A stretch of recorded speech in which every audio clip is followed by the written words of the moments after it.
CTA1, Beti Day. You, the chosen one. You are all too familiar with the storm.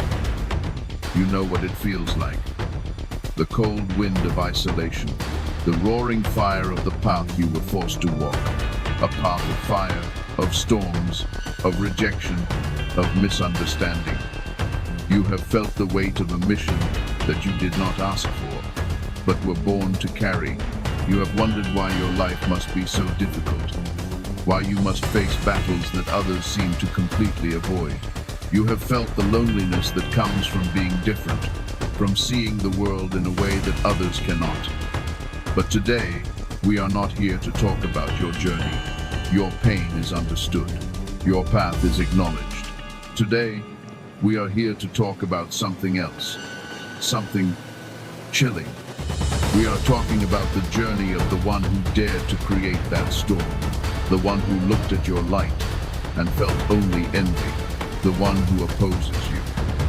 What truly happens to the soul that decides to stand against divine will? What is the fate, the final, inescapable destiny of the person who makes themselves an enemy of a chosen one? I have seen it. I have watched.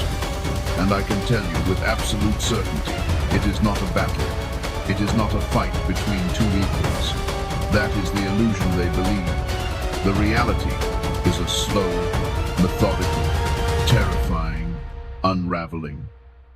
They think they are fighting you. They smile, they plot, they gather their allies.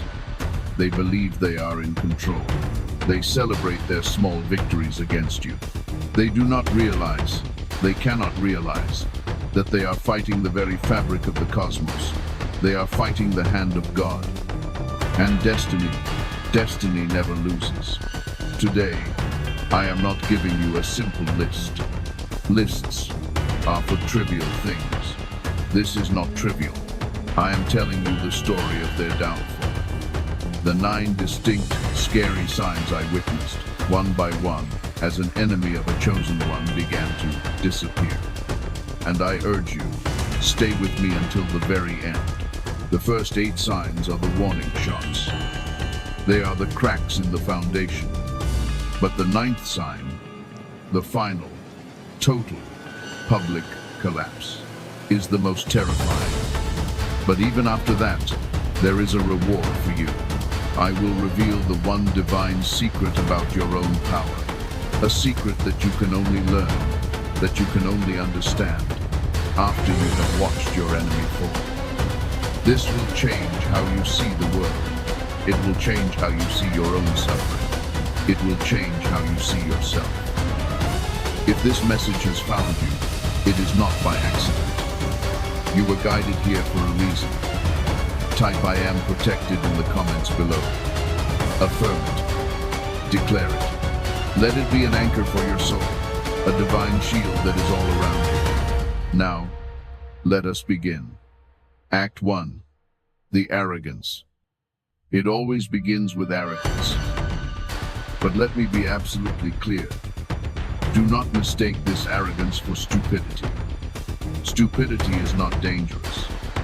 No. The enemies of the chosen are often brilliant. They are masters of manipulation. They are experts at social chess. They know how to read people. They know how to smile. They know how to appear helpful, to appear charming. They are charismatic. People like them. People trust them. They are pillars of their community. Wolves dressed in the finest wool. They analyze you. They watch you for weeks, for months. They study your weakness, your kindness, your empathy, your silence, your unwillingness to fight back. They see your light and mistake it for naivety. They see your empathy and call it a flaw.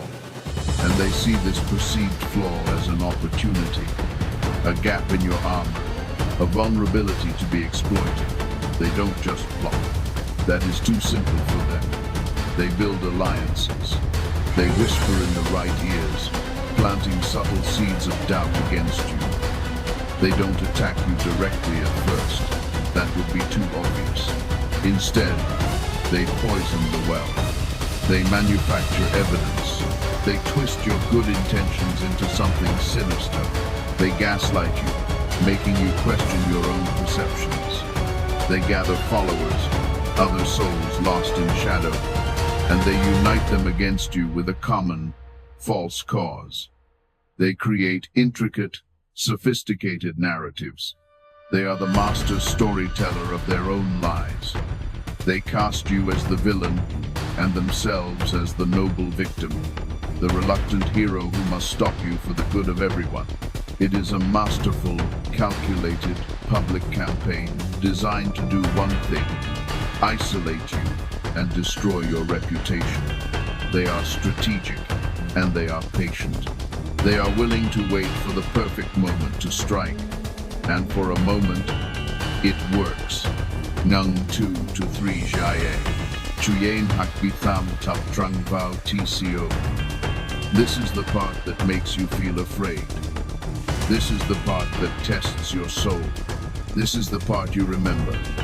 The part that leaves the deepest scar. You watch as your friends, your family, the people you trusted, the people you loved, to begin to believe their lies. You see the doubt in their eyes. You see them pull away. They stop calling. They avoid you. You feel the cold, bitter sting of isolation. You lose opportunities. A promotion that was promised to you disappears. A project you were leading is given to someone else. Your name is slandered in whispers, in meetings you weren't invited to. You are publicly humiliated. You cry alone in the dark, wondering what you did to deserve this. You pray to God, and for a moment, for a week, for a month, it feels like even God is silent. You are hurting. You are bleeding. You are questioning your mission. You question your sanity. Am I the crazy one? Did I do something wrong? They have pushed you so far, you begin to doubt your own light. You look at the enemy. They are sitting on their throne, smiling, surrounded by their allies, perhaps even receiving sympathy or praise for dealing with you. They look untouchable, and you think they are winning. They look like they have won. They have the money. They have the influence.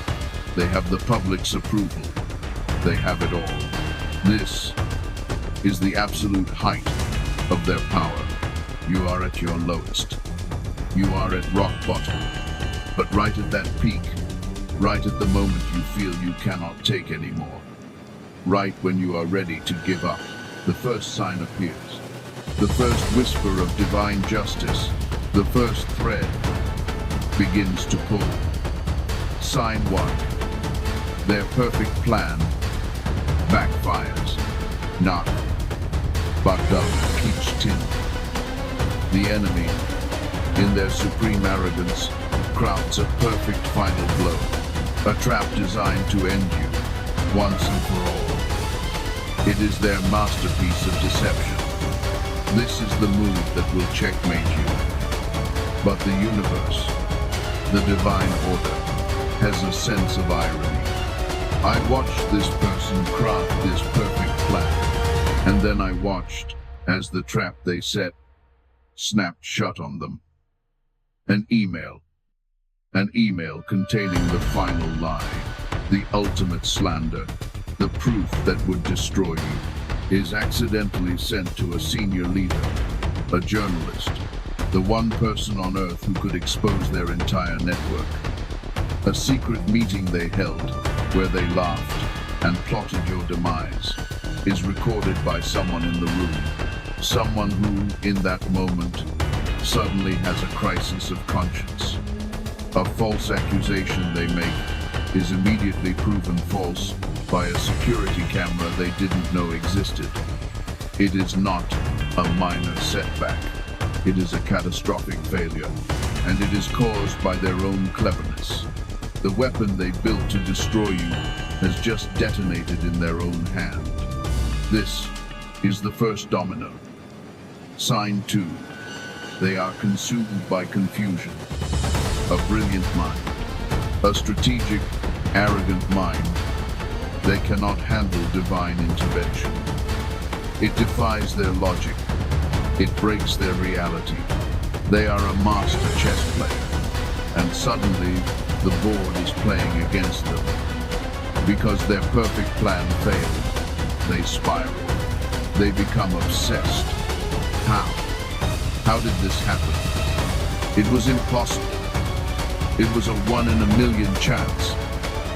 They try to fix the mistake. They try to lie their way out of it. But in their panic, they only make it worse.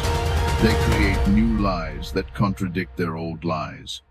They start making foolish, simple errors they would never normally make. They miss crucial deadlines. They insult their most important allies. They become erratic, unpredictable. It is as if a brain fog has descended upon them, a divine confusion. They cannot think clearly. They cannot sleep.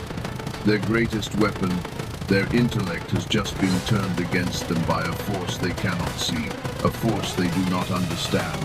And the true fear, the first real fear they have ever felt, begins to set in. This is when the cracks begin to show.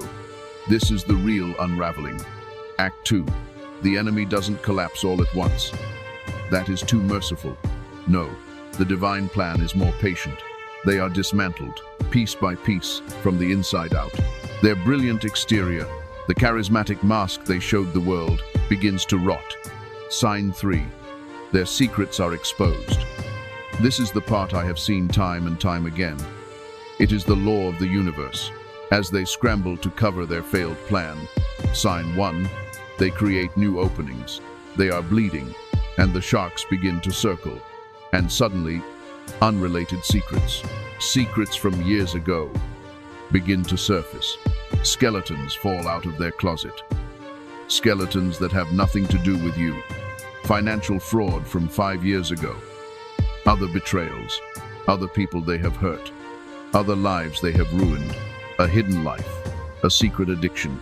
A trail of broken promises. The very reputation they were trying to protect by attacking you now disintegrates. The universe does not just expose their crime against you. It exposes them. It shows the world who they truly are. The mask is ripped off, not by you, but by their own past. And the public, the very people who believed their lies about you, now turn their full attention to them. This exposure is not a single event. It is a cascade. One secret leads to another. One witness speaks up, then another, then 10 more. It becomes a firestorm of truth, burning away the carefully constructed image they built over decades. They are no longer seen as brilliant. They are seen as deceitful. They are no longer charismatic. They are seen as manipulative. This is the first stage of their public downfall. Sign 4. They become completely isolated. Nak, Trenen Kodok, Trongrong. Remember those alliances they built. Those friends and followers who joined their cause against you in Act 1, they vanish. One by one, they sense the losing energy on the enemy. They see the public secrets. Sign 3, and they run. They are rats, and the ship is sinking. They don't want to be associated with the failure, with the fraud. I watched as their main business partner, the one who promised eternal loyalty, the one who funded the attack, suddenly pulled all their funding, citing a moral clause in their contract. I watched as their own inner circle, the ones who plotted with them in that secret meeting, began to publicly leak information against them, just to save themselves. They turn on each other, just as you knew they would. The master manipulator, the one who thrived on their network, is left totally, utterly alone. They look for help, and no one answers the call. Their phone, once ringing constantly with allies, goes silent. The silence is deafening. They are now an island, and the tide is rising.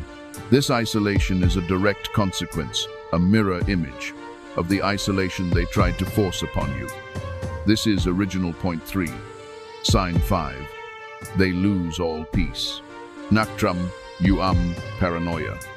There is no sleep for them. There is no rest. There is no quiet meal. There is no moment of joy. When you attack a chosen one, you are attacking God's property. The first thing you lose is your peace. They are plagued by anxiety, paranoia, anger. They replay their failure, their public humiliation, over and over in their mind, 24 hours a day. They become suspicious of everyone, even their own family. They see shadows in every corner. They jump at every sound. Every new email is a new threat. Every phone call is a new betrayal. The attack they launched on you, the chaos they tried to create in your life, has now become a 24/7 mental prison for them. They are their own jailer, and they have swallowed the key. Their mind is their own personal hell. They try to distract themselves. They try to find new pleasures. But the divine judgment is not external, it is internal. They cannot run from their own mind. This is the inner torment that precedes the outer collapse. They are now a walking ghost, haunted by what they have done. This is original point 6. Sign 6. Their life force is drained. Ngung wan jai. Jong noi chum lai. Mang tin quan sat. This is the most visible sign, the sign you can see with your own eyes. Look at them. If you were to see them now, you would not recognize them. While the chosen one, you, having survived the worst, having been forged in the fire, begins to glow again. The enemy looks hollow, exhausted. Their light dims, their face changes, their eyes become dull, lifeless. The charisma is gone, the brilliance is gone, the negative energy, the poison they created for you, has nowhere to go. So it returns to its master. It acts like a vampire, draining their own vitality, their own life force. First, they are aging before your very eyes. They develop mysterious illnesses, chronic fatigue, aches and pains that doctors cannot explain. This is the physical manifestation of their spiritual sickness. The universe is literally pulling the plug. All that is left is a shell, a hollowed-out echo of the arrogant person they were in Act 1. This is original point 4. This stage, this unraveling, can take months. It is a slow, agonizing process. It is designed this way. It is designed to give them every opportunity to repent, to stop. But their pride is too great. And so, they continue to spiral, down and down, until they trigger the final act. Stop. If you are feeling this message in your spirit, if you recognize this story in your own life, if you see your own struggle and your own enemies in this description, it is because you are part of this. This is your confirmation. Subscribe right now to join this tribe of seers. Share this video with one other chosen one who needs this confirmation, who needs this strength right now. This is not for me. This is for you. This is about us finding each other, so you are never isolated again. So you are never left to feel the fear of Act 1 alone. You need to hear these messages, and they need to hear them from you. Do it now. The final act. It is always swift. It is always total. It is the divine checkmate. This is the fall from the great height we built in Act 1. This is the moment the audience has been waiting for. This is the ultimate payoff. This is the justice you prayed for. Sign 7. They hit financial blocks. Money is energy, and when you fight the divine, your energy flow is cut off. That brilliant mind, once so good at making deals, can no longer secure a single contract. Job opportunities vanish overnight. Clients pull out without explanation. Their savings are drained by legal fees from their other exposed secrets. I watched as this person's bank account was frozen due to an audit, triggered by the very secrets that were exposed in Sign 3. The universe simply turns off the tap. The resources they used to attack you are gone. They cannot even afford the lawyers to defend themselves. They go from wealth to poverty, with a speed that defies logic. They are financially neutered. This is the removal of their earthly power. This is original point 7.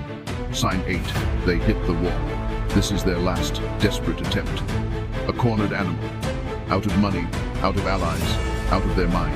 They try one last desperate attack. Maybe it's a social media post. a final lie, a desperate phone call to you, begging for mercy or threatening you one last time. But this time, nothing happens. Their words have no power. Their actions have no effect. No one listens. No one cares.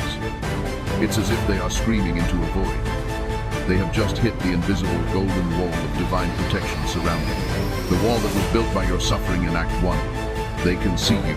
They can see you healing. They can see you thriving. But they can not touch you. This is the ultimate torment for them. To see you rise, while they are powerless to stop it. They are now truly powerless. This is original point 8. And then, sign 9, the final. Public judgment. This is the most terrifying sign. This is the ultimate payoff. It is the complete, irreversible downfall. It's not just a loss. It is public. The very ones who once praised them in Act 1 are now the ones leading the charge against them. The media, the former allies, the public, everyone. The brilliant mind is revealed as a fool. The charismatic leader is revealed as a fraud. The victim is revealed as the true villain. Every stone they threw at you, every lie they told, has now returned to them as a mountain. It is absolute. It is final. It is the sound of God's gavel hitting the desk. It is the hand of God ensuring that no one can stand against destiny. Their name is erased from the books of power. They become a ghost, a warning to others. This is divine judgment. I tell you this story not to celebrate their fall. I tell you this as a confirmation of your path, a confirmation of your purpose, and a confirmation of the divine, spiritual laws that govern this reality. The reward I promised you, the secret you learn at the end, is peace. But it is not just the absence of conflict. It is not just quiet. It is a deep, unshakable, internal peace. The peace that comes from knowing that you are protected, knowing that you do not have to lift a finger, knowing that the cosmos itself, the hand of God, is your ultimate vindicator. It is the divine confirmation that you, as a chosen one, do not have to fight. You do not have to be brilliant or strategic like them. You do not have to plot. You do not have to seek revenge. You do not have to stoop to their level. You do not have to play their shadowy games. Your silence, your endurance, that was your weapon. Remember in Act 1? Remember the pain? When you were hurting? When you were crying? When you thought you were losing? When you felt that unbearable, soul-crushing pain? Your suffering was not a sign of defeat. It was the fuel for their downfall. It was divine alchemy. You were not being punished. You were being used as a divine instrument. Your pain was the currency. It was the price of admission for the divine justice that was to come. Your tears were the holy water. They were cleansing the battlefield, preparing the sacred ground for divine judgment. Your endurance was the spell. Every day you survived. Every day you refused to break. Every day you simply got out of bed.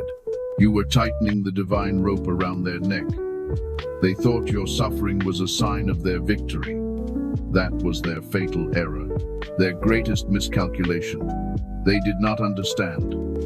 Your suffering was a divine mirror, reflecting their own darkness, their own poison back onto them, amplified 1,000 times. Your only job is to endure. Stay in your light. Keep walking your path and watch. The universe itself will defend you. Destiny defends its own. And that is why these messages are so critical. This is why you must stay connected to this truth. I am asking you to subscribe right now. But let me be absolutely clear. This is not for me. This is not about building a channel. This is about building your spiritual armor. Subscribing is an act of self-preservation. It is your declaration to the universe that you are choosing the light, that you are choosing to be informed, and that you will never be isolated again, as you were in Act 1. This subscription is for you. It is your shield. So please, for your own sake, subscribe and turn on the notification bell. Thank you for watching until the end. You have the strength. You have the protection. You always did. And you will need that strength, because in our next gathering, we will not look outwards. We will look inwards. We will expose the traps set for you, not by enemies, but by the people inside your own family. We will discuss the hardest truth of all, the spiritual warfare that happens at your own dinner table, the hidden jealousy from those who share your blood. You do not want to miss this.